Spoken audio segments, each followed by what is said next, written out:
첫 장편이 플란다스에게였던 것으로 기억을 합니다. 다른 관객 3명, 달랑 3명과 함께 그 영화를 보셨다고 들었습니다. 네, 어디 계십니까? 지금 뵙고 싶은 심정입니다. 조용한 중산층 아파트, 백수와 다름없는 시간 강사 고윤주는 개소리에 괜히 예민해져서 방바닥에 엎드려서 소리를 들어보고 천장에서 소리를 들어보려고 하지만 개소리의 진원지를 알지 못한다. 할 수 없이 평소대로 버려도 아무도 안 주워갈 슬리퍼에 추리닝을 입고 밖으로 나가 분리수거를 하고 터덜거리며 들어오던 중 바로 옆집 문 앞에 서 있는 강아지를 발견한다. 윤주는 그 개를 납치, 지하실로 뛰기 시작한다. 차마 죽이지는 못하고 지하실에 가둬버리는 윤주. 한편 아파트 경비실엔 격리 직원 박현남이 있다. 그날도 지루하게 낱말 맞추기나 하고 있는 현남에게 꼬마 슬기가 삔도리를 찾는 전단을 가지고 온다. 온 동네에 전단을 붙이는 현남. 어쩌면 교수가 될 수도 있다는 희망적인 소식을 안고 한잔한 윤주. 집에 돌아와 임신한 아내의 배에 대고 속삭이고 있는데 강아지 짖는 소리가 들린다. 급하게 달려나간 아파트 사방에 강아지 찾는 전단이 붙어 있고 이렇게 써 있다. 특징 성대 수술로 짖지 못함. 그러나 지하실의 강아지는 온데간데 없이 사라지고 신경질적인 목소리의 주인이 아래층에 사는 할머니의 강아지임을 알게 된 윤주는 호시탐탐 그 개를 노리는데 점점 늘어가는 강아지 실종 사건. 사건이 마구 번져가는 듯 보이던 어느 날 친구 뚱녀에게 들은 현남은 망원경을 들고 옥상에 올라갔다가 건너편 옥상에서 한 사내가 개를 죽이는 장면을 목격한다.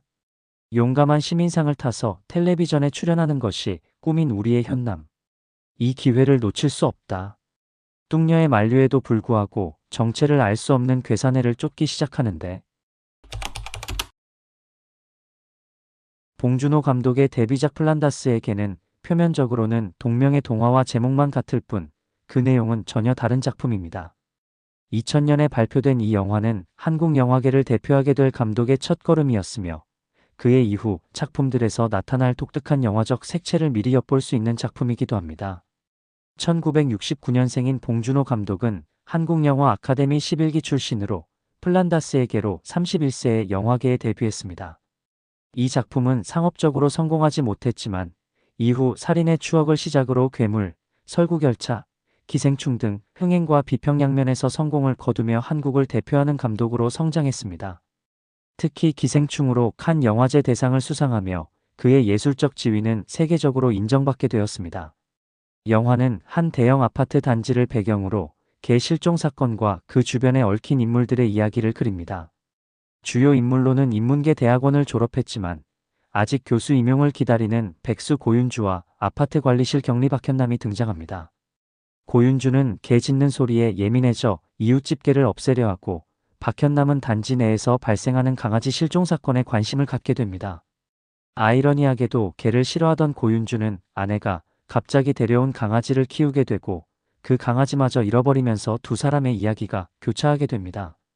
이 작품은 불편한 컬트 코미디라고 정의할 수 있습니다.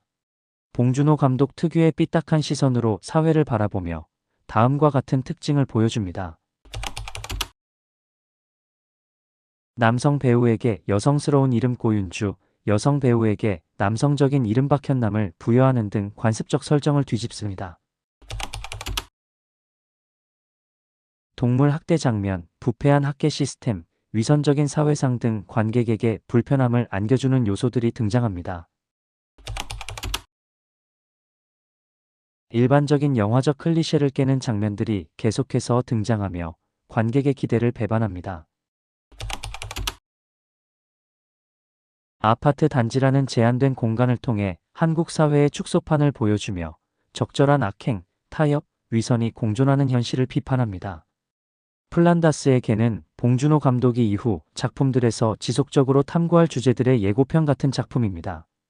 부당한 부조리, 희생양, 불의, 은폐, 계급 등의 주제는 살인의 추억, 괴물, 설국열차, 마더, 옥자, 기생충에서도 계속해서 다루어집니다.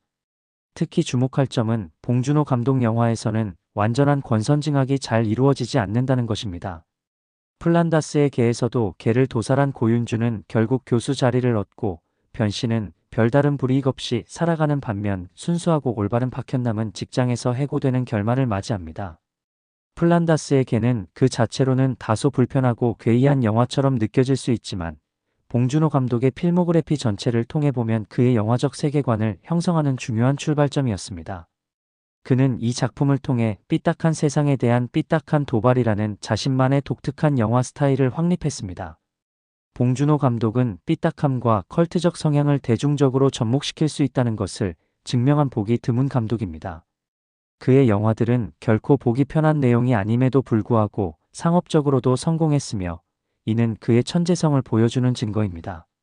플란다스의 개는 불편함 속에서도 봉준호 감독 특유의 영화적 시선과 사회 비판 의식이 담겨있는 작품으로 그의 첫걸음이자 이후 걸어갈 길을 예고한 중요한 작품이라 할 수 있습니다.